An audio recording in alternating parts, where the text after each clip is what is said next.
اعوذ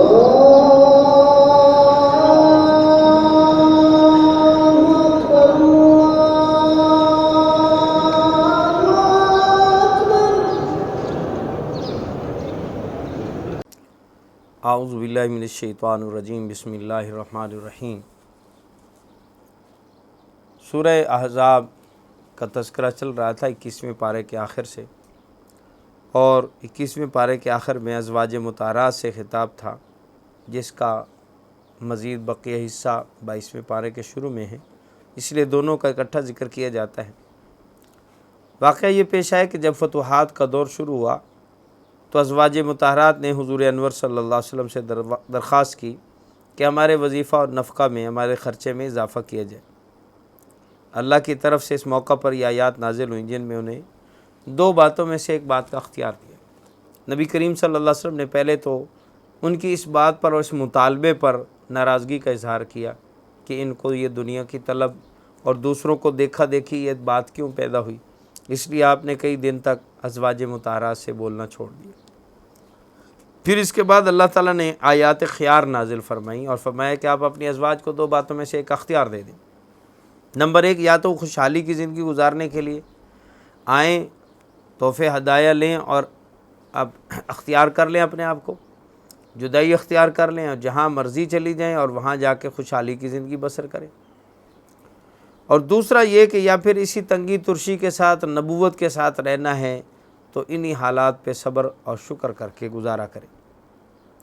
چنانچہ نبی کریم صلی اللہ علیہ وسلم نے جب ازواج کے سامنے یہ بات رکھی کہ آؤ تمہیں اختیار دیا جاتا، اگر تمہیں دنیا کی خوشحالی چاہیے تو میں تمہیں مال دے کر رخصت کر دیتا ہوں ہمیشہ کے لیے، اور اگر تمہیں نبی کریم صلی اللہ علیہ وسلم کو اختیار کرنا ہے تو پھر آپ کے ساتھ اسی روکھی سوکھی پر راضی رہنا ہوگا۔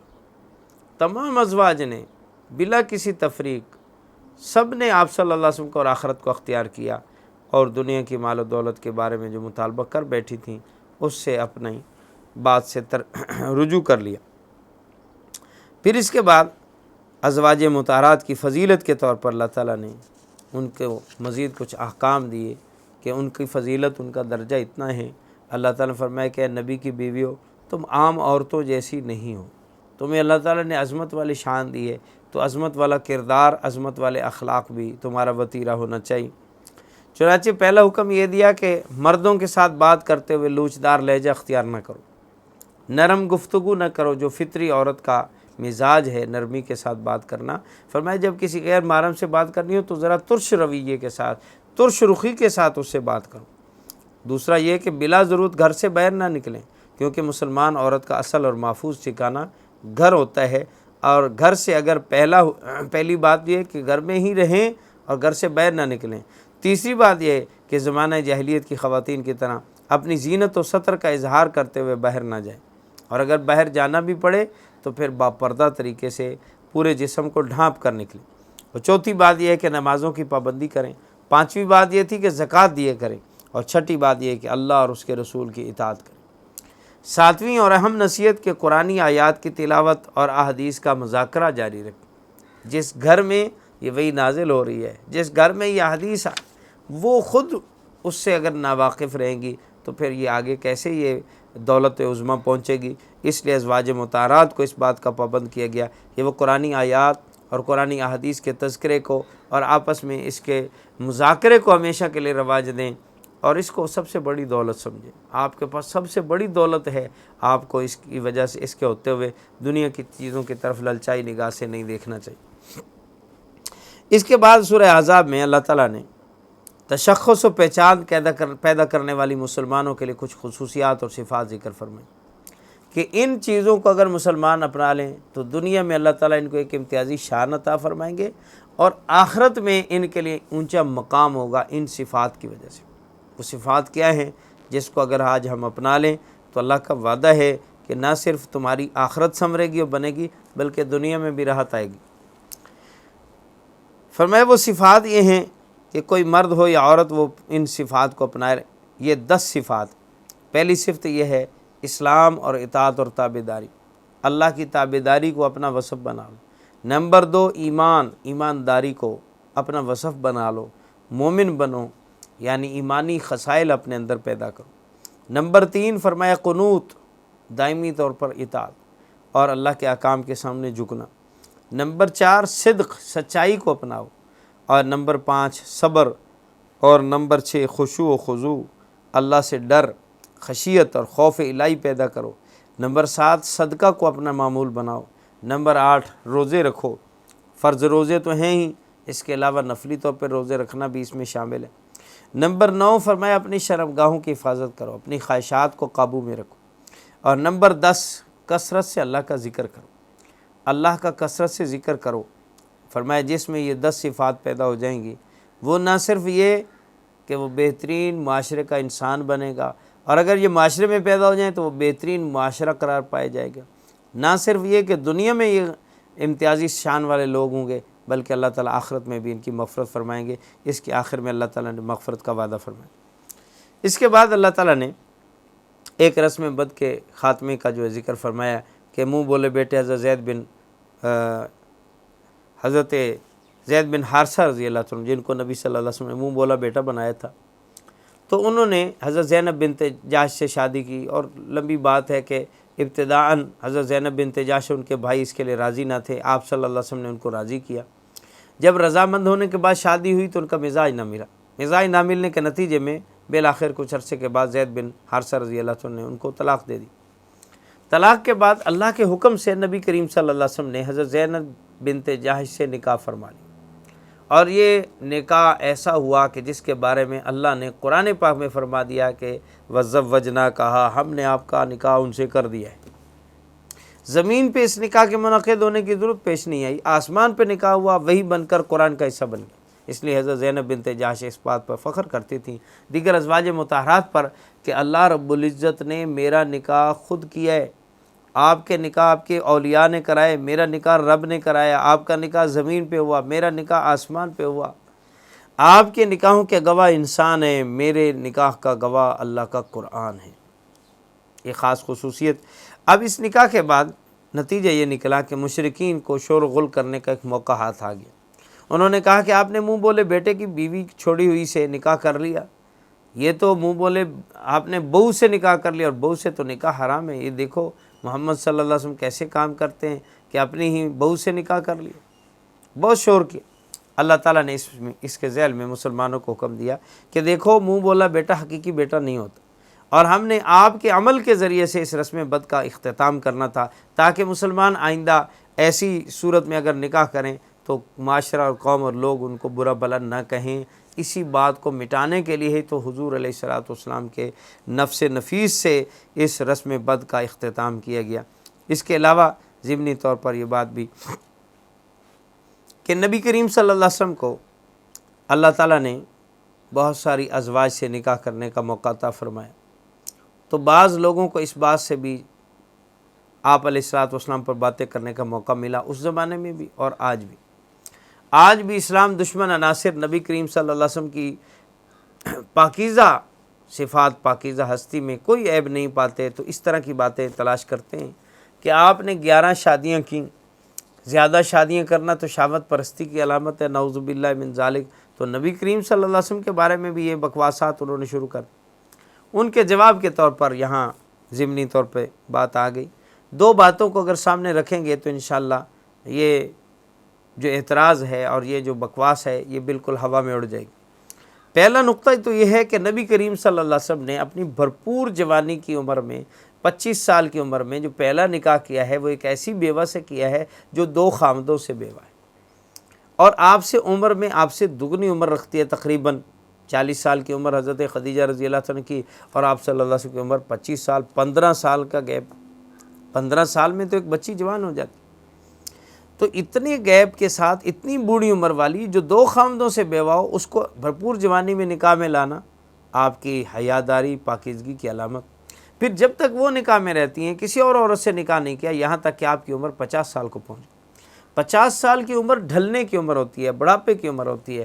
اب اس کے بعد آپ کے دیگر تمام نکاح ہوئے جو علامت ہے اس بات کی کہ آپ صلی اللہ علیہ وسلم کا نکاح کرنا جو ہے وہ کسی خواہش اور شہوت کی بنا پر نہیں تھا۔ ایک پہلو تو یہ ہے۔ دوسرا پہلو اس میں یہ ہے کہ نبی کریم صلی اللہ علیہ وسلم کے ازواج پہ ذرا غور کریں تو آپ کی تمام ازواج میں سے ایک حضرت عائشہ رضی اللہ تعالیٰ عنہ ہیں جو کماری اس کے علاوہ دیگر تمام بیوگان اور متعلقات سے آپ نے نکاح کی، بڑی عمر والوں سے نکاح کی، اور آپ صلی اللہ علیہ وسلم کے یہ نکاح بہت سارے معاشی، معاشرتی، تشریعی، اجتماعی، سیاسی معاملات کو حل کرنے کے لیے کہ ہر خاندان و قبیلے میں آپ کا نکاح ہونا ان قبائل کو اپنے قریب کرنے کا مترادف تھا۔ پھر آپ کی ہر بیوی ایک اسلام کا، دین کا، عورتوں کے لیے ایک مدرسہ تھا، ایک درس گاہ تھی، ایک یونیورسٹی تھی جہاں سے عورتیں دین کے مسائل و احکام سیکھ سکتی تھیں۔ اس لیے آپ صلی اللہ علیہ وسلم نے کثرت سے نکاح کیے، اور یہ خواہش پر مبنی بات ہوتی تو آپ تمام کے تمام نکاح کنواری عورتوں سے کرتے، آپ کو بیوگان سے متعلقات سے نکاح کرنے کی کیا ضرورت تھی، جب کہ آپ کو ہر طرح سے رشتے ملنے والے تھے۔ اس کے بعد نبی کریم صلی اللہ علیہ وسلم کے کچھ امتیازی اوصاف اللہ تعالیٰ نے یہاں بیان کیے۔ نبی کریم صلی اللہ علیہ وسلم کی صورت میں مومنوں کو اللہ تعالیٰ نے جو نعمت عظمیٰ عطا فرمائی، اللہ جل شانہ نے اس کی یاد دہانی بھی کرائی، اور آپ صلی اللہ علیہ وسلم کے 5 امتیازی اوصاف امت کو بتائے کہ جن کی وجہ سے ہم آپ صلی اللہ علیہ وسلم کی قدردانی کریں۔ آپ صلی اللہ علیہ وسلم اپنی امت پر اور دوسری امتوں پر بھی قیامت کے دن گواہی دیں گے، کیونکہ پوری دنیا کے انسان آپ صلی اللہ علیہ وسلم کی امت میں شامل ہیں۔ آپ نبی الانبیاء بھی ہیں، سارے انبیاء بھی آپ کی امتی ہیں، اس وجہ سے آپ کا سب کی سفارش کرنا سب امتوں پہ آپ کی رحمت ہے۔ جنہوں نے ایمان قبول کر لیا وہ امت اجابت ہیں، جنہوں نے ایمان قبول نہیں کیا وہ امت دعوت میں داخل ہیں، امت سب ہیں۔ نمبر 2 فرمایا اہل ایمان کو آپ صلی اللہ علیہ وسلم سعادت اور جنت کی بشارت دینے والے ہیں۔ نمبر 3 آپ کی خصوصیت کہ کفار اور فجار کو اللہ کے عذاب و ہلاکت سے ڈرانا آپ کی ذمہ داری ہے۔ نمبر 4 نبی کریم صلی اللہ علیہ وسلم نیکی، اصلاح، اخلاق حسنہ اور استقامت کی دعوت دینے والے ہیں، بھلائی کی دعوت دینے والے ہیں۔ نمبر 4 آپ صلی اللہ علیہ وسلم اصلاح، اخلاق حسنہ اور استقامت کی دعوت دینے والے ہیں۔ آپ کی دعوت کیا تھی؟ آپ کی دعوت نہ دنیا کی دعوت تھی، نہ اقتدار کی دعوت تھی، نہ مال کی دعوت تھی، نہ مال جمع کرنے کی، نہ قومیت و عصبیت کی، بلکہ آپ صلی اللہ علیہ وسلم کی دعوت تھی خالص اللہ کی رضا کو حاصل کرنا، جس کا مقصد صلاح اور اصلاح کے سوا کچھ نہیں۔ اس میں کیا شک ہے کہ انبیاء علیہ السلام کے اعمال میں سب سے افضل عمل دعوت یہ ہے۔ خود رب ذوالجلال ارشاد فرماتے ہیں، اور اس سے زیادہ اچھی بات والا کون ہوگا جو اللہ کی طرف بلائے اور نیک کام کرے اور کہے میں بھی یقیناً اطاعت گزاروں میں سے ہوں۔ آپ صلی اللہ علیہ وسلم سراج منیر ہیں، آپ کے پر نور وجود سے ظلمتیں دور ہوئیں، شبہات کا ازالہ ہوا، لوگوں سے ظلمتیں ہٹیں، شکوک و شبہات کے اندھیرے چھٹے، اس وجہ سے آپ کو سراج منیرہ کہا گیا۔ آپ چمکتا ہوا روشن وہ چراغ ہیں جس سے گمراہیوں کے اندھیرے، ظلمتیں اور شرک و کفر کے اندھیرے دور ہو گئے۔ اللہ تعالیٰ نے ہمارے آقا صلی اللہ علیہ وسلم کو چمکتے ہوئے سورج سے تشبیہ دی، کیونکہ اللہ جل شانہ نے آپ کے ذریعے شرک و ضلال کی گمراہیوں کو دور کیا، اور گمراہوں کو آپ نے ہدایت بخشی۔ جیسے جب سورج روشن ہو جاتا ہے تو رات کی تاریکی کافور و ختم ہو جاتی ہے اور منزل تک پہنچنا آسان ہو جاتا ہے۔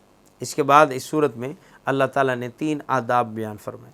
سورۃ احزاب وہ آداب بھی بیان کرتی ہے جن کے آداب سے زمانہ جاہلیت میں لوگ ناآشنا ہیں، یا ان میں سے 3 آداب سنیے۔ نمبر 1 پہلا یہ کہ کسی کے گھر میں اجازت کے بغیر داخل نہ ہوں، کسی کے گھر میں بغیر اجازت داخل نہ ہوں، اجازت مانگیں، اگر اجازت ملے تو داخل ہوں، نہ ہو تو پھر فرمایا جب تمہیں کہا جائے واپس چلے جاؤ تو واپس چلے جاؤ، اور اس کو اپنی انانیت کا مسئلہ نہ بناؤ۔ نمبر 2 دوسرا یہ کہ اگر کھانے کی دعوت میں تمہیں بلایا گیا ہو تو کھانے سے فارغ ہو کر اٹھ جایا کرو، باتوں میں مشغول ہو کر صاحب خانہ کا وقت مت ضائع کرو۔ نبی صلی اللہ علیہ وسلم کے ساتھ یہ واقعہ پیش آیا، زینب بنت جحش رضی اللہ عنہ کے نکاح کے بعد ولیمے میں آپ نے صحابہ کو بلایا، اور وہ ایک تو کھانا پکنے سے پہلے ہی آ گئے، پھر کھانا کھانے کے بعد بھی دیر تک بیٹھے رہے۔ آپ بار بار باہر تشریف لے جاتے، اندر آتے، پریشان ہوئے کہ کب یہ خود اٹھ کر چلے جائیں، اور آپ کو یہ گوارا نہ ہوا کہ میں خود کہہ دوں اب تم چلے جاؤ۔ اپنے گھر سے چلے جانے کو کہنا آپ کی طبیعت پہ گراں گزرا۔ اللہ نے فرمایا کہ بے شک نبی صلی اللہ علیہ وسلم تو حیا محسوس کرتے ہیں ایسی بات کہنے سے، لیکن اللہ ایسا حق بات کہنے سے نہیں شرماتے، لہٰذا اللہ تعالیٰ نے آئندہ کے لیے یہ وصیت اور نصیحت فرما دی کہ آئندہ ایسا نہ کرو۔ تیسرا حکم فرمایا غیر محرم خواتین سے کوئی چیز مانگنے کی ضرورت پیش آئے تو پس پردہ مانگا کرو، بلا حجاب ان کے سامنے مت آیا کرو، البتہ اپنے محارم کے سامنے عورت کو بے پردہ آنے کی بھی اجازت ہے۔ اس کے بعد درود شریف بھیجنے کا حکم ملتا ہے۔ اس صورت میں بہت ہی اہم حکم ازواج مطہرات کی حرمت کے بیان کے بعد اللہ عز و جل نے نبی کریم صلی اللہ علیہ وسلم کی عظمت تکریم بیان فرمائی اور اہل ایمان کو آپ پر درود و سلام بھیجنے کا حکم دیا۔ آپ صلی اللہ علیہ وسلم پر درود و سلام حقیقت میں خود ہمارے لیے عزت، تکریم اور ذریعہ رفع درجات اور کفارہ سیئات ہے۔ اللہ تعالیٰ فرماتے ہیں کہ بے شک اللہ اور اس کے فرشتے محمد صلی اللہ علیہ وسلم پر، نبی صلی اللہ علیہ وسلم پر درود بھیجتے ہیں۔ اے ایمان والو، تم بھی آپ پر درود و سلام بھیجا کرو۔ اللہ کا درود بھیجنا کیا ہے؟ اللہ رحمت نازل فرماتے ہیں۔ فرشتوں کا درود بھیجنا کیا ہے؟ اللہ سے طلب استغفار کرتے ہیں، رحمتوں کو طلب کرتے ہیں۔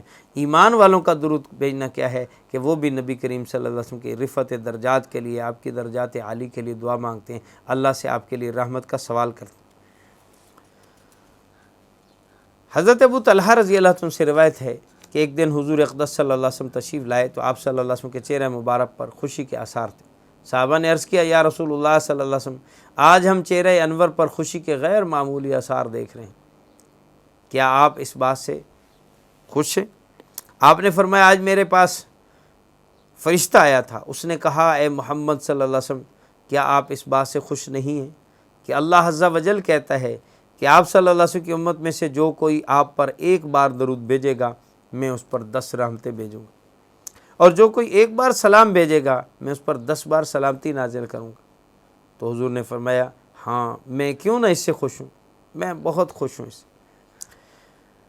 تو میں نے فرشتے کو جواب میں کہا، میں خوش ہوں، اس بات سے میں راضی ہوں کہ اللہ تعالیٰ ایک درود کے عوض میں 10 رحمتیں، ایک دفعہ سلام بھیجنے پر 10 سلامتیاں بھیجے، مجھے راضی۔ تو اللہ تعالیٰ نے ہمیں یہ ایک گر دے دیا، اگر ہم اللہ کی رحمتوں کو لینا چاہتے ہیں، اللہ کی سلامتی میں آنا چاہتے ہیں، کثرت سے درود بھیجیں، کثرت سے درود بھیجیں۔ نبی کریم صلی اللہ علیہ وسلم کا حق ہے کہ ہم صبح شام ضرور آقا دو جہاں صلی اللہ علیہ وسلم پر تسبیح بھیجیں، ایک تسبیح کم از کم درود شریف کی بھی پڑھیں۔ جیسے اللہ کی حمد و ثنا ہے ویسے نبی صلی اللہ علیہ وسلم کے لیے درود ہے۔ پھر اس کے بعد اللہ تعالیٰ نے امہات المومنین کو حجاب کی فرضیت کا حکم نازل فرمایا ہے۔ عمومی طور پر ہر مسلمان کو، خاتون کو بھی پردے کا حکم دیا، خواہ وہ بیوی ہو، بیٹی ہو، بہن ہو، ماں ہو۔ حجاب عورت کی عزت، عصمت کا محافظ ہے، باعث تکریم، باعث تشریف ہے، شرف کا ذریعہ ہے۔ موجودہ لوگوں نے اس بات کو پسماندگی کی علامت قرار دیا، دراصل یہ ہر زمانے کے اعتبار سے مسلمان عورت کا محافظ ہے۔ حجاب شرعی میں چند شرائط کو ملحوظ رکھنا ضروری ہے، وہ بھی ذہن میں رہیں۔ نمبر 1، حجاب ایسا ہو کہ پورے بدن کو چھپا لے، بدن کا کوئی حصہ ظاہر نہ ہو۔ جہاں تک ہتھیلیاں، چہرہ اور پاؤں کے ظاہر کرنے کی بات آتی ہے تو وہ حجاب کا مسئلہ نہیں ہے، وہ ستر کا مسئلہ ہے۔ یہاں عام طور پر لوگ اس مسئلے کو گڈمڈ کر دیتے ہیں۔ ایک حجاب کا مسئلہ ہے، ایک ستر کا مسئلہ ہے۔ ستر کے اندر تو چہرہ داخل نہیں ہے، ہتھیلیاں داخل نہیں ہیں، لیکن حجاب میں چہرے کو بھی چھپانا ضروری ہے، ہتھیلیوں کو بھی۔ نمبر 2، حجاب فی نفسی پرکشش اور نگاہوں کو متوجہ کرنے والا نہ ہو۔ پردے کا مقصد یہ ہے کہ اس طرف توجہ نہ جائے۔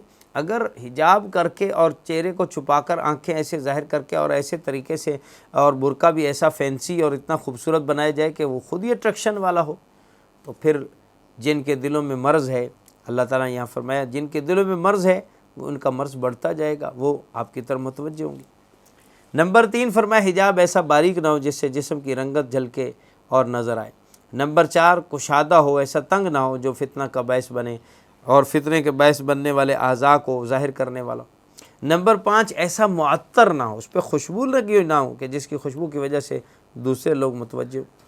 نمبر 6، فرمایا بناوٹ میں مردوں کے لباس سے مشابہت نہ رکھتا ہو۔ نمبر 7، ایسا لباس نہ ہو جو کافر و مشرک عورتوں کی پہچان بن چکا ہو۔ نمبر 8، شہرت کا لباس نہ ہو جسے محض شہرت کے لیے پہنا جائے۔ حدیث میں آیا ہے کہ جو شہرت کا لباس پہنے گا اللہ اسے جہنم کی آگ کا لباس پہنائیں گے۔ اور اس کے بعد اللہ تعالیٰ نے سورت کے اختتام پر فرائض و واجبات اور شرعی احکام کی اہمیت بیان کی کہ یہ احکام اللہ کی بہت بڑی امانت ہے جو اللہ نے بندوں کو سونپی ہے۔ آسمانوں اور زمینوں اور پہاڑوں نے بھی اللہ کی اس بار گراں امانت کو برداشت کرنے سے انکار کر دیا، پہلوتئی کی کہ یا اللہ ہم معذرت، ہم اس بوجھ کو نہیں اٹھا سکتے، کیونکہ ان کے اندر یہ بوجھ اٹھانے کی صلاحیت نہ تھی۔ اور انسان کو اللہ نے عقل و فکر، خیر و شر کے ذریعے سے تمیز عطا کی، صلاحیت دی، تو اس نے وہ بوجھ اٹھا لیا۔ اور اللہ تعالیٰ نے یہاں انسان کو یہ بھی فرمایا کہ یہ انسان بڑا ہی اپنے بارے میں ظالم اور جاہل ہے کہ اس نے اس بار گراں کو اپنے اوپر رکھ لیا لیکن اپنے آپ کو مشقت میں ڈالنے کو نہیں سوچا۔ دراصل یہاں دو پہلو تھے۔ ایک تو اس بار گراں کو اٹھانے میں یہ پہلو تھا کہ اس بار گراں کو اللہ کی طرف سے اس احکام کے مکلف و ذمہ دار ہونے کی امانت کو اگر اٹھا لو گے اس سے تمہیں جنت ملے گی اور وہ مقام قرب ملے گا جو پہلے کسی کو نہیں ملا۔ اور دوسرا اس میں پہلو یہ بھی تھا کہ اگر اس میں ناکام ہو گئے تو پھر جہنم کے گڑھے میں جانا پڑے گا۔ اب انسان کو اللہ تعالیٰ نے یہ فطرت بخشی ہے کہ انسان بڑے فوائد کے لیے چھوٹے نقصانوں کو بھی بیچ میں سے فراموش کر دیتا۔ اسی طرح انسان نے کیا، یعنی اپنے لیے بڑے نفع اللہ کی رضا و قرب و جنت کو سامنے رکھتے ہوئے جہنم میں جانے والی بات کو اگنور کر دیا، فراموش کر دیا اور پھر اس امانت کو اپنے کندھے پہ اٹھا لیا۔ اب اٹھا تو لیا، اب اس کو نبھانا بھی ہے۔ اب نبھانے کا وقت دنیا میں ہے۔ اگر ہم نے اس بار گراں کو اٹھایا اور نبھایا اور اللہ کی مان کر چلے تو انشاءاللہ اللہ تعالیٰ آخرت میں جنت عطا فرمائیں گے۔ اس کے بعد سورہ سبا کا ذکر آتا ہے 22ویں پارے میں، اور سورہ سبا بھی مکی صورت ہے۔ اس صورت میں ایک اہم قصہ اہل سبا کا بیان ہوا ہے، اس وجہ سے صورت کا نام سورہ سبا ہے۔ اس صورت کی خصوصیات میں سے کہ سورہ سبا ان 5 صورتوں میں سے ہے جن کا آغاز الحمدللہ سے ہوتا ہے۔ اللہ کی حمد و ثنا سے اس صورت کا آغاز ہوا اور پھر اللہ تعالیٰ نے اپنی تعریف کرتے ہوئے فرمایا اللہ وہ ہے جس نے ساری مخلوق کو پیدا کیا، جس نے کائنات کے نظام کو مستحکم بنایا، نظام عالم کی تدبیر کی اور اسے ہر چیز کی خبر ہے اور اس کا کوئی عمل بھی حکمت سے خالی نہیں۔ یہ وہ صفات اللہ کی جو اللہ کے غیر میں نہیں۔ اس کے بعد مشرکین کے بارے میں بتایا گیا کہ وہ حساب اور روز جزا کو اور مرنے کے بعد کی زندگی کا انکار کرتے ہیں۔ اللہ تعالیٰ نے اپنے نبی صلی اللہ علیہ وسلم کو حکم دیا کہ آپ اپنے رب کی قسم کھا کر کہیں کہ قیامت آ کر رہے گی اور نیکوکاروں کو جزا اور بدکاروں کو سزا ضرور ملے گی۔ یہ اللہ کا وعدہ ہے اور اللہ اپنے وعدے کی خلاف ورزی نہیں کرتے۔ اس کے بعد اللہ تعالیٰ نے شاکر اور کافر سے مراد ناشکرہ، شکور و کفور بندوں کا تعارف کراتے ہوئے 2 مثالیں بیان فرمائیں۔ حضرت داؤد علیہ السلام اور حضرت سلیمان علیہ السلام اور اہل سبا پر اللہ نے اپنی نعمتوں کا تذکرہ کیا۔ گویا اللہ تعالیٰ نے شاکر اور ناشکرے کا آپس میں تقابل بیان کیا، موازنہ کیا۔ اول ذکر دونوں انبیاء حضرت داؤد علیہ السلام، سلیمان علیہ السلام بھی اللہ کی نعمتوں میں لدے ہوئے تھے اور نعمتوں پر شکر گزاری میں بھی انہوں نے کمال کر دی۔ اور اس کے مقابلے میں قوم سبا پر بھی اللہ کی بہت نعمتیں ہوئیں لیکن انہوں نے ناشکری کی۔ نتیجہ کیا رہا دونوں کا؟ حضرت داؤد علیہ السلام کو اللہ تعالیٰ نے حد اعجاز تک پہنچا ہوا صوتی جمال عطا کیا۔ اللہ نے داؤد علیہ السلام والی آواز جو جنتیوں کو دی جائے۔ نمبر 2، جب اللہ کی تسبیح کرتے تو پہاڑ و پرندے بھی ان کے ہم نوا بن جاتے، اور جب زبور پڑھتے تو جانور ان کی قرات سنتے تھے اور ان پہ بھی گریا طاری ہو جاتا۔ اللہ نے ان کے لیے لوہے کو نرم کر دیا اور اسے جس طرف چاہتے موڑ لیتے اور جو کچھ بنانا چاہتے اس سے بنا دیتے۔ یہ بھی اللہ کا ان پر انعام۔ ان پر 5واں انعام یہ تھا کہ انہوں نے ایک کارخانہ بنا رکھا تھا جس میں لوہے کی مضبوط زرہیں بنتی تھیں، اور اسے آپ یوں بھی کہہ سکتے ہیں کہ یہ دنیا کی پہلی سٹیل مل تھی جہاں پہ ہر قسم کے لوہے کا کام ہوتا تھا، اور ایسے بہترین عمدہ ہوتا تھا کیونکہ جس لوہے کو جہاں سے ہاتھ لگاتے وہ نرم موم ہاتھ ہٹاتے تھے تو لوہا بن جاتا تھا، ہاتھ لگاتے تھے تو موم بن جاتا۔ انہیں بھٹی میں اس کو گرم کر کے اور اوزاروں کے ذریعے موڑنے کی ضرورت نہیں پیش آتی تھی۔ یہ بھی اللہ کا انعام تھا ان پر۔ حضرت سلیمان علیہ السلام پر اللہ کے کچھ خصوصی انعامات ہوئے۔ ان میں سے ایک یہ کہ اللہ نے انہیں پرندوں کی بولی سکھائی۔ اسی طرح اللہ تعالیٰ نے ان کو تانبے کے بہتے ہوئے چشمے کی شکل میں ان کے لیے اللہ رب العزت نے اس کو آسان کر دیا کہ تانبا ان کے لیے بہتا ہوا ہے، اس سے جو چیز بنانا چاہتے ہیں سہولت سے بنا سکتے۔ جنات ان کے تابع کر دی، ان سے آپ تعمیرات اور نقل و حمل کا کام جو بڑا مشکل ترین ہوتا تھا جنات سے لیتے تھے۔ نمبر 3، ان کے لیے ہوا کو مسخر کر دیا۔ نمبر 5 ان کے لیے ہوائی جہاز جیسے آج ہوتا ہے اسی طرح اللہ نے تخت سلیمانی کو اڑانے کے لیے ہوا کو مسخر کر دیا۔ ہوا کو آرڈر جاری کرتے تھے، مہینوں کا سفر دن کے آدھے حصے میں اس کو طے کر لیتے۔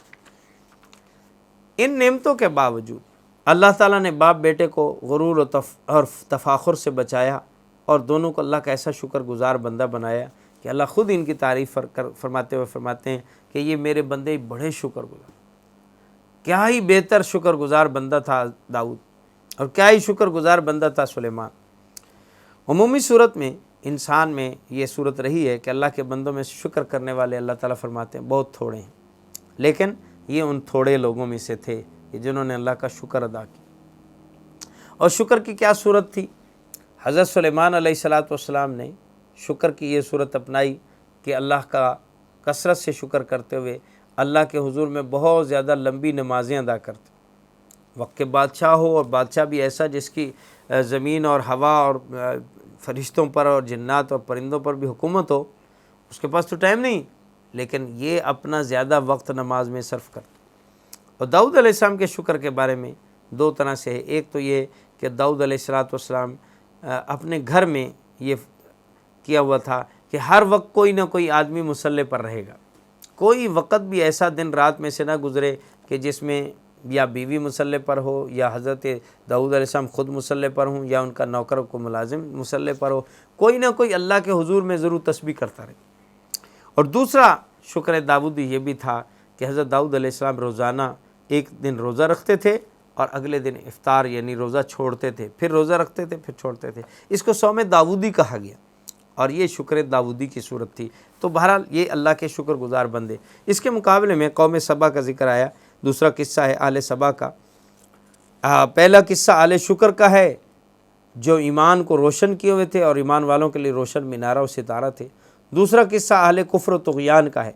آل سبا کو اللہ نے رزق کی فراوانی دی، صحت افزا آب و ہوا سے نوازا، زرخیز زمین دی، پھلدار باغات جیسی نعمتیں عطا کی، طویل مسافت تک دو رویہ باغات، جہاں ایک لمبا راستہ ہے، وسیع ایک درمیان میں شاہراہ ہے، اور اس کے دونوں طرف باغات ہی باغات دور تک چلے جاتے۔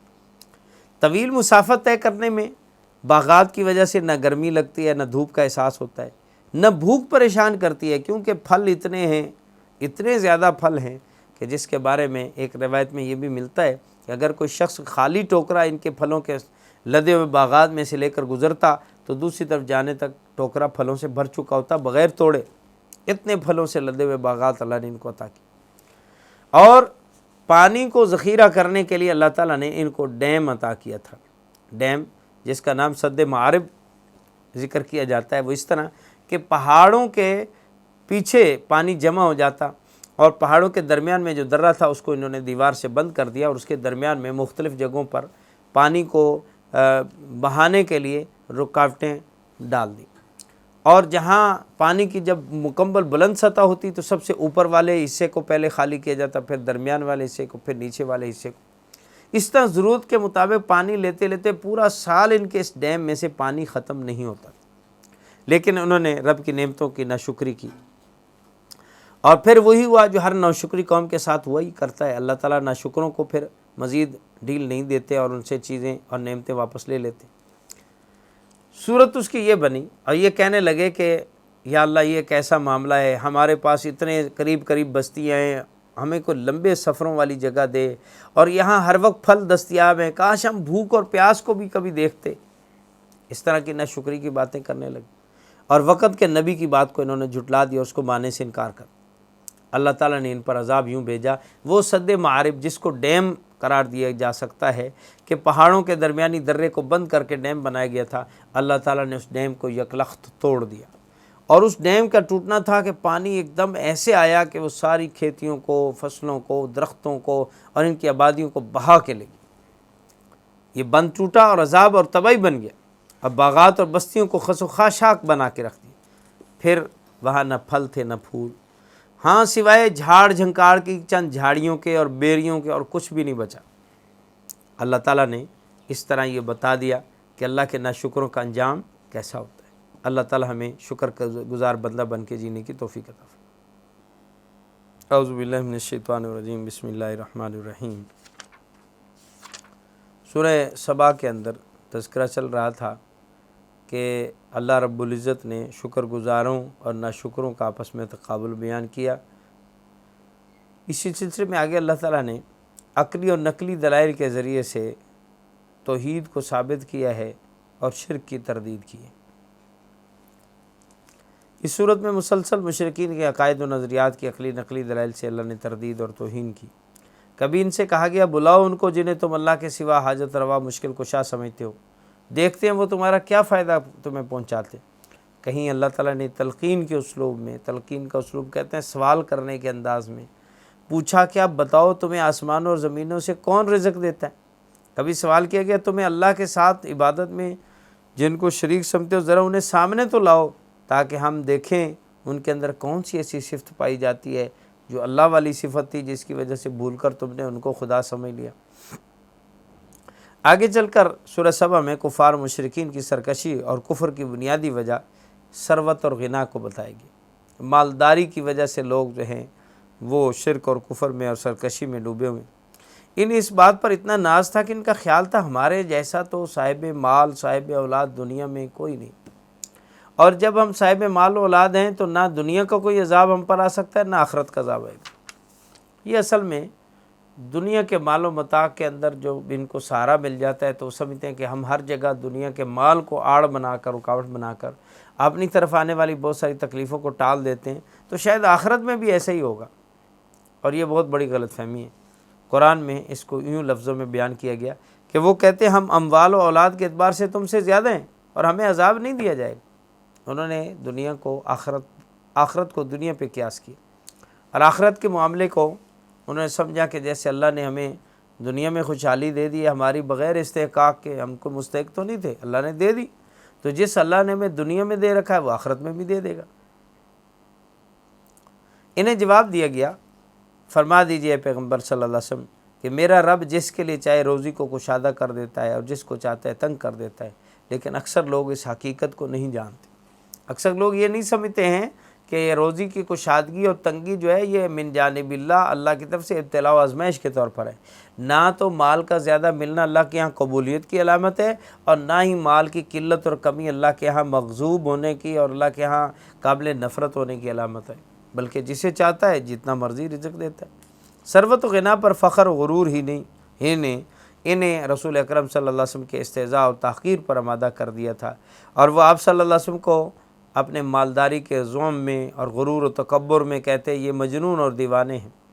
اس لیے اللہ تعالیٰ نے فرمایا کہ آپ صلی اللہ علیہ وسلم ان سے فرما دیجئے میں تمہیں ایک بات کی نصیحت کرتا ہوں، تم اللہ کے لیے دو دو اور اکیلے اکیلے مستعد اور تیار ہو جاؤ، پھر ذرا غور تو کرو، غور کرو آپ صلی اللہ علیہ وسلم کی صفات میں، آپ کے اخلاق میں، آپ کے اقوال میں، آپ کی باتوں میں، آپ کے لائے ہوئے دین میں ذرا غور کرو۔ اکیلے اکیلے ہو جاؤ یا دو دو ہو جاؤ۔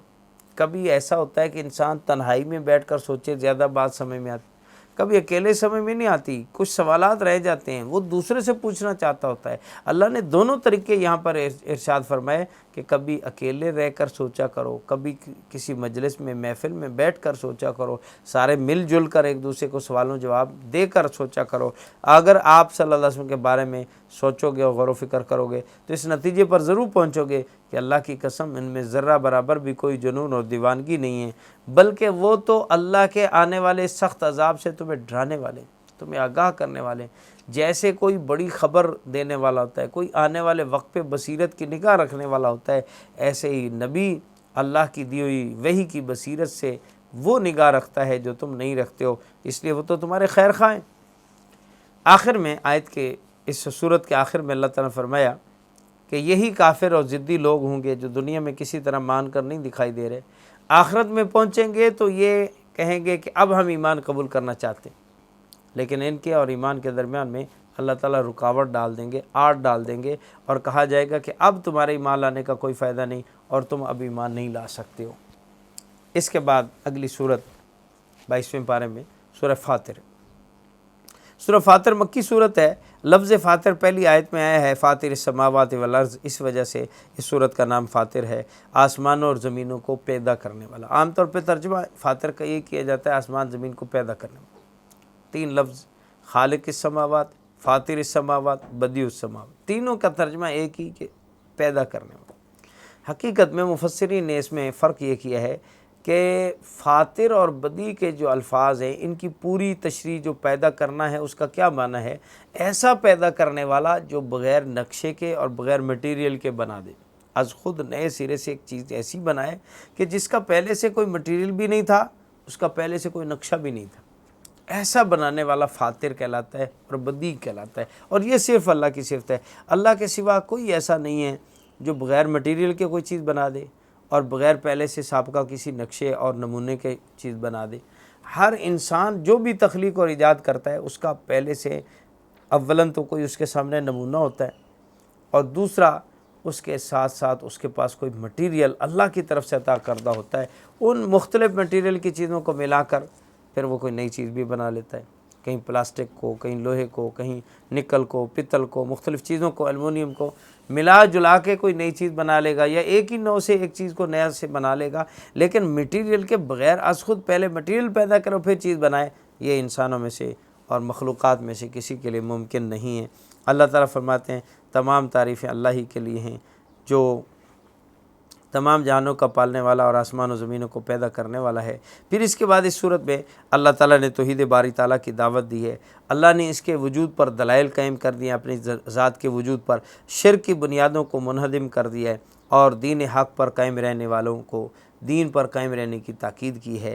پھر اس صورت کی ابتدا میں خالق و مبدع ہستی کا ذکر خیر ہونے کے ساتھ ساتھ وہ ہستی کہ جس نے عالم کون و مکان کو بنایا، انسانوں کو بنایا، فرشتوں کو بنایا، جنات کو پیدا کیا، انسانی نظروں کو ان تکوینی آیات کی طرف متوجہ کیا۔ اس کے بعد اللہ نے کہ جو اس کتاب جہان کے ہر ورق پر اللہ کی نشانیاں پھیلی ہوئی ہیں، ان نشانیوں کی طرف متوجہ کر کے فرمایا ان نشانیوں کو دیکھو، پرکھو اور معلوم کرو کہ یہ ان نشانیوں کو دنیا میں برپا کرنے والی کون سی ہستی ہے، اور جو ایسی ہستی ہے وہی عبادت کے لائق ہے۔ اس کے بعد اللہ مرنے کے بعد کی زندگی پر کچھ ایسے حسی اور بدیع دلائل ذکر فرماتے ہیں جو ہر شہری کو، ہر دیہاتی کو، ہر پڑھے لکھے کو، ہر ان پڑھ کو سمجھ میں آ سکتے ہیں کہ واقعی اللہ ضرور مرنے کے بعد دوبارہ زندہ کرے گا۔ اس میں فرمایا اللہ وہ ہے جو بارش سے مردہ زمین کو زندہ کر دیتا ہے۔ بارش ہونے سے پہلے زمین مردہ تھی، بارش ہوئی زمین زندہ ہو گئی، یعنی اس کے اندر سے ایسی ایسی چیزیں اگیں کہ جو مردہ سے زندہ ہونے والوں کی بالکل عکاسی کرتی۔ فرمایا شب و روز کو یکے بعد دیگرے اللہ لاتے ہیں، رات کے بعد دن، دن کے بعد رات، تو جو رات کی تاریکی ختم کر کے دن بنا دیتا ہے وہ مرنے کے بعد دوبارہ زندہ بھی کرے گا۔ تیسری چیز فرمایا جو انسان کو تخلیق کے مختلف مراحل سے گزارتا ہے۔ انسان پہلے خود بھی تو نیست تھا، اللہ نے اس کو ہست کر دیا، عدم میں تھا، اس کو وجود بخشا، تو جو اللہ عدم سے وجود میں لا سکتا ہے وہ دوبارہ مرنے کے بعد زندہ بھی کر سکتا ہے۔ ایمان اور کفر کے درمیان اللہ تعالیٰ نے اسی مثالوں کے ذریعے کچھ فرق بیان کیا۔ فرمایا یہ صورت ایمان اور ہدایت، کفر اور ضلالت کے درمیان حصی مثالوں کے ذریعے فرق بیان کرتی ہے کہ دیکھیں ایمان ایک معنوی چیز ہے، کفر ایک معنوی چیز ہے، نظر آنے والی نہیں کہ کوئی کفر دکھا سکے یہ کفر ہے، یہ شرک ہے، یہ ایمان ہے، دکھا نہیں سکتے۔ تو ایسی چیزوں کو سمجھانے کے لیے اللہ تعالیٰ ایسی محسوس مبصر مثالیں، ایسی جو دکھائی دینے والی مثالیں ان کو سامنے لاتے ہیں تاکہ بات سمجھ میں آئے۔ فرمایا دیکھو جیسے نابینا اور بینا برابر نہیں ہو سکتے، جیسے زندہ اور مردہ برابر نہیں ہو سکتے، جیسے ظلمت اور نور برابر نہیں ہو سکتے، جیسے دھوپ اور چھاؤں برابر نہیں ہو سکتے، یوں ہی مومن اور کافر برابر نہیں ہو سکتے۔ دھوپ یہ مومن کی مثال ہے، چھاؤں دھوپ کو کافر کی مثال ہے، چھاؤں مومن کی مثال ہے، ظلمت کفر کی مثال ہے، نور ایمان کی مثال ہے، زندہ مومن کی مثال ہے، مردہ کافر کی مثال ہے۔ تو جیسے یہ چیزیں حصی طور پہ برابر نہیں، اسی طرح فرق ہے کفر و ایمان۔ اللہ کی قدرت کی نشانیوں کے بعد اللہ تعالیٰ نے پھر اس کے بعد اپنی قدرت کی مزید نشانیاں وحدانیت پہ پیش کرنے کے لیے کہیں رنگا رنگ اور متنوع پھولوں کا ذکر کیا، کہیں سرخ سیاہ سفید پہاڑوں کا ذکر کیا، کہیں مختلف رنگوں زبانوں مزاجوں والے انسانوں کا ذکر کیا، اور کہیں ہزاروں قسم کے پرندوں مچھلیوں حشرات اور چوپاؤں میں اپنی قدرت کی بے شمار نشانیوں کا ذکر کیا، اور فرمایا کہ ان ساری نشانیوں کو دیکھ کر اے انسان کیا تو اس اللہ سے ڈرتا نہیں ہے جو ان ساری چیزوں کو بنانے پہ قادر ہے، وہ اسی طرح تمہیں بھی مٹانے اور مٹا کر دوبارہ بنانے پہ قادر ہے۔ جو انسان کو بنانا جانتا ہے وہ مٹانا جانتا ہے، جو مٹانا جانتا ہے وہ دوبارہ بنانا جانتا ہے۔ تو ان باتوں کی وجہ سے آپ کے اندر اللہ کا خوف و خشیت پیدا ہو جانا چاہیے۔ لیکن ان نشانیوں کو دیکھ کر صرف انہی کے دلوں میں خشیت پیدا ہوتی ہے جو علم رکھتے ہیں، جو گہری سوچ اور سمجھ رکھتے ہیں، اور جو ان حقائق میں پہ پڑے پردوں کو اٹھا سکتے ہیں، انہی کو اللہ تعالیٰ اپنے خوف و خشیت سے نوازتے ہیں۔ اور فرمایا جنہوں کے دلوں میں جتنی زیادہ اللہ کی معرفت ہوتی ہے اتنی ہی زیادہ ان کو خشیت حاصل ہوتی اسی وجہ سے آقا دو جہاں صلی اللہ علیہ وسلم نے ارشاد فرمایا تھا کہ میں تم سب سے زیادہ اللہ سے ڈرنے والا اور خشیت رکھنے والا ہوں۔ تو یہی بات ہے کہ آپ کے اندر یہ خوف و خشیت اللہ کے بارے میں سب سے زیادہ معرفت کی وجہ سے، آپ معرفت بھی زیادہ رکھتے ہیں، آپ خشیت بھی زیادہ رکھتے ہیں۔ ہمیں چاہیے کہ ہم اللہ تعالیٰ کی خشیت رکھیں اور خوف پیدا کریں۔ اللہ کی قسم، آپ نے فرمایا کہ اللہ کی قسم میں تم سب سے زیادہ اللہ کا خوف بھی رکھتا ہوں اور سب سے زیادہ نیکی کا حریص بھی ہوں۔ جو خوف رکھے گا وہ نیکی کا سب سے زیادہ حریص بھی ہوگا۔ اس کے بعد اللہ رب العزت نے فرمایا کہ سب سے زیادہ اللہ سے ڈرنے والے تو وہی ہیں، انما یخشی اللہ من عبادہ العلماء۔ اللہ کے بندوں میں سب سے زیادہ اللہ سے ڈرنے والے تو علماء ہیں۔ لیکن یہاں پر ایک بات یہ بھی حضرات مفسرین نے ذکر فرمائی کہ یہاں علماء سے کون سے علماء مراد ہے؟ بات تو ہو رہی ہے کائناتی نظام کے دیکھنے اور اس کے جاننے سے خشیت کے حاصل ہونے کی، تو کیا علماء سے مراد صرف علماء دین کو یہاں علماء کہا گیا ہے؟ تو فرمایا نہیں، بلکہ یہاں علماء سے مراد دین شریعت کے علماء کے علاوہ کائناتی علم رکھنے والے لوگ بھی علماء کی فہرست میں شامل ہیں، چاہے علم طب کا ہو یا فلکیات کا ہو، نباتات کا ہو یا فضا و ارضیات کا ہو، تمام علم رکھنے والے علماء کہلائیں گے، اور ان کو اپنے اپنے اس علم کے ذریعے سے اللہ کی بصیرت، اللہ کی معرفت حاصل ہوتی ہے اور ان کے اندر خشیت حاصل ہوتی ہے۔ جو بھی صحیح آج پہ اس کائنات کا مطالعہ کرے گا، چاہے وہ سائنس کی دنیا میں ہو، چاہے وہ فلکیات کی دنیا میں ہو، کسی دنیا میں بھی جو صحیح ناج پہ علم حاصل کرے گا تو وہ ضرور اس اسرار و رموز کی اس حد تک پہنچے گا کہ اس سب کو بنانے والا اللہ ہے اور اللہ سے ڈرنے کی ضرورت ہے۔ پھر اس کے بعد اللہ تعالیٰ اس دنیاوی کتاب سے ہٹا کر اپنی اس مانوی کتاب کی طرف لاتے ہیں، جس کو ہم یوں کہہ سکتے ہیں کہ کتاب منظور سے کتاب مستور کی طرف اللہ لے۔ یہ منظر والی کتاب ہے، یہ سطر والی کتاب ہے، لکھی ہوئی کتاب قرآن کی طرف اللہ تعالیٰ منتقل کرتے ہیں، اور فرمایا کہ ان لوگوں کی تعریف کی گئی جو اللہ کی کتاب کی تعریف تلاوت کرتے ہیں، جو کتاب اللہ کی تلاوت کرتے ہیں، اللہ کے ہاں وہ بہت محبوب ہیں۔ ان کی تعریف کے بعد مجموعی طور پر امت محمدیہ کی فضیلت بیان کی گئی، اور اللہ تعالیٰ فرمایا اس قرآن کے حوالے سے ہم نے اس کتاب کا سب لوگوں کو وارث بنایا۔ پھر ان ورثاء کی 3 قسمیں ہیں۔ بعض وہ ہیں جو ظالم لنفسہ ہی، اپنی جانوں پہ ظلم کرنے والے گناہ گار بندے ہیں، لیکن اللہ کی کتاب کے وہ بھی وارث ہیں۔ دوسرا اس امت کا طبقہ ہے جن کو مقتصد کہا، میانہ روی والے ہیں، اور تیسرا وہ ہے جو سابق بالخیرات، فرمایا نیکیوں میں بہت سبقت کرنے والے، آگے بڑھنے والے لوگ۔ ان تینوں کے بارے میں اللہ تعالیٰ فرمایا یہ سب کے سب ایسے ہیں کہ ان کا ٹھکانہ جنت ہے، سب جنتی ہیں۔ البتہ یہ ہے کہ پہلا طبقہ جو ظالم لنفسہ ہی ہے، گناہ گار طبقہ ہے، ان کو گناہوں کی پاداش بھگتنی پڑے گی۔ جو گناہوں اور نیکیوں کے خلط ملط والے ہیں ان کے بارے میں امید ہے رحمت خداوندی سے کہ ان کے گناہ معاف کر دیجیے، اور جو سبقت خیرات میں اور بھلائیوں میں بہت آگے بڑھے ہوئے ہیں وہ تو جنتی ہیں ہی، ان کے جنتی ہونے میں تو کوئی شک ہی نہیں۔ اس کے بعد سورت کے اختتام پر اللہ نے اپنی حلم و بردباری کا ذکر کیا اور فرمایا کہ گناہوں پر اللہ اگر نقد اور فوری سزا دینے پہ آتے تو روئے زمین میں کسی جاندار اور کسی چوپائے کو بھی باقی نہ چھوڑتے۔ یہ اللہ کا حلم ہے، برداشت ہے، بردباری ہے۔ اللہ بڑے سے بڑے مجرموں کو لمبی سے لمبی مدت تک ڈھیل اور مہلت دیتے۔ اس سے ہمیں سبق سیکھنا چاہیے کہ ہم اللہ کی ڈھیل کو اپنے لیے خیر و بلائی کا ذریعہ نہ سمجھ لیں اور اپنے آپ کو موجودہ حالت پہ مطمئن نہ کر لیں، کیونکہ جو آدمی زہر کھانے کے بعد مطمئن رہے کہ مجھے کچھ بھی آثار نہیں ظاہر ہو رہے تو یہ ہلاکت کا پیش خیمہ ہوتی ہے۔ جس کو زہر نہ بچے اور اس کے زہر جو ہے وہ منہ سے نکلنے لگ جائے یا اس کو جو ہے وہ تقاضے کے ذریعے سے نکلنے لگ جائے تو اس کا مطلب یہ ہوتا ہے کہ زہر نے اندر اثرات کرنے کی بجائے باہر خارج ہونا جو ہے وہ راستہ اختیار کر لیا، تو امید ہے یہ آدمی بچ جائے گا۔ اسی طرح گناہوں کے زہر کا معاملہ ہے کہ اگر آدمی گناہ کے زہر میں، گناہوں کے اندر دلدل میں پھنستا چلا جا رہا ہے، اس پہ مطمئن ہو گیا ہے تو یہ زہر اس کو جہنم میں لے ڈوبے گا۔ اللہ تعالیٰ میں سمجھ عطا فرمائے۔ اس کے بعد سورہ یاسین 22ویں پارے کے اخیر میں آتی ہے، اور سورہ یاسین مکی صورت ہے۔ اللہ جل شانہ نے حضور نبی کریم صلی اللہ علیہ وسلم کو لفظ یاسین کہہ کر مخاطب کیا، اور یہ آپ کے القاب میں سے ایک لقب بھی ہے، یاسین، طٰہٰ، یاسین، یہ آپ کے القاب ہیں، اور آغاز صورت کا اسی سے ہوتا ہے، اس لیے نام بھی یہی ہے یاسین۔ ہماری بدقسمتی یہ ہے کہ عام طور پر سورہ یاسین کے ہم نے فضائل جو پڑھے اور سنے تو اس کی وجہ سے اس کو یہ سمجھا کہ یہ تو مردوں کو بخشوانے والی صورت ہے، یا مرنے والا مر رہا ہو تو اس کی جان آسانی سے نکالنے کے لیے اس کے پاس سورہ یاسین پڑھو تاکہ اس کی روح آسانی سے پرواز کر جائے۔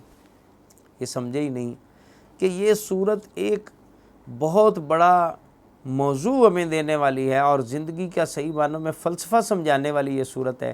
اس کے مضامین پر اگر غور کریں تو ہمیں سمجھ میں آئے گا کہ یہ صورت اپنے اندر یہ فضائل کیسے لیے ہوئے ہے اور کیا باتیں اس میں ہیں۔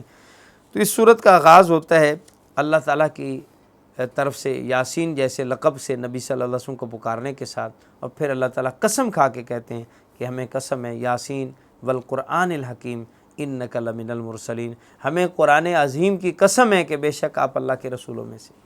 آپ کی رسالت و نبوت کو اللہ نے قرآن کی سچی قسم کے ساتھ جو ہے بیان فرمایا، اور پھر ان کفار قریش کا تذکرہ کرتے ہوئے فرمایا کہ کفر و ضلال میں وہ اتنے آگے نکل گئے ہیں جس کی وجہ سے وہ اللہ کے عذاب کے مستحق ٹھہر گئے۔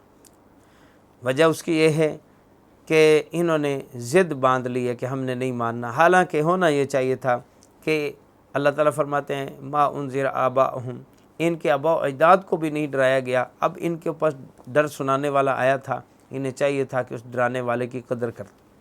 وہ قوم جو ایک عرصہ دراز سے کسی چیز کی پیاسی ہو تو اس کو پانی ملے یا اس کو پیاس بجھانے والی چیز ملے تو اس کو تو فوراً ہاتھوں ہاتھ لینا چاہیے۔ وہ یہ تھا کہ 650 سال کا عرصہ گزر گیا اور لوگوں نے نبوت اور نبوت کے علوم سے فیض حاصل نہیں کیا تھا۔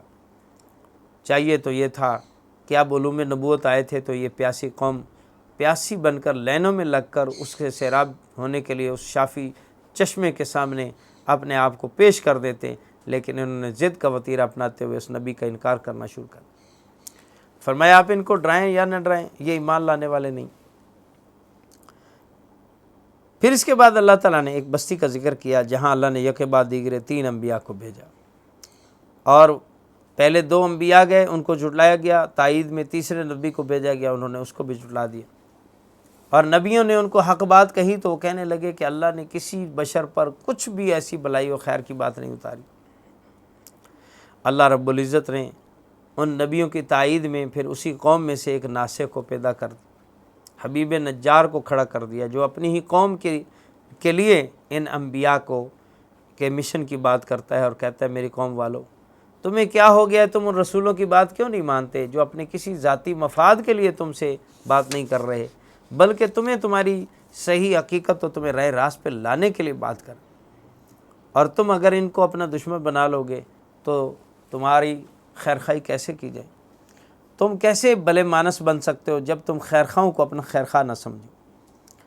حبیب نجار کی اس تقریر کا ان کے اوپر کوئی اثر نہ ہوا، بلکہ انہوں نے اسی کو شہید کر دی۔ اور پھر اس کے بعد کا واقعہ اس سے اگلے پارے میں آئے گا کہ حبیب نجار نے کیسے اپنی قوم کی خیرخواہی کی اور آخر دم تک یہ چاہا کہ میری قوم والے کاش میرے زندہ ہوتے ہوئے نہیں تو میرے مرنے کے بعد بھی ایمان قبول کریں اور انہیں فائدہ ہو۔ اللہ تعالی ہمیں ایمان کی لذت اور ایمان کی حلاوت نصیب فرمائے۔ صدق اللہ العظیم۔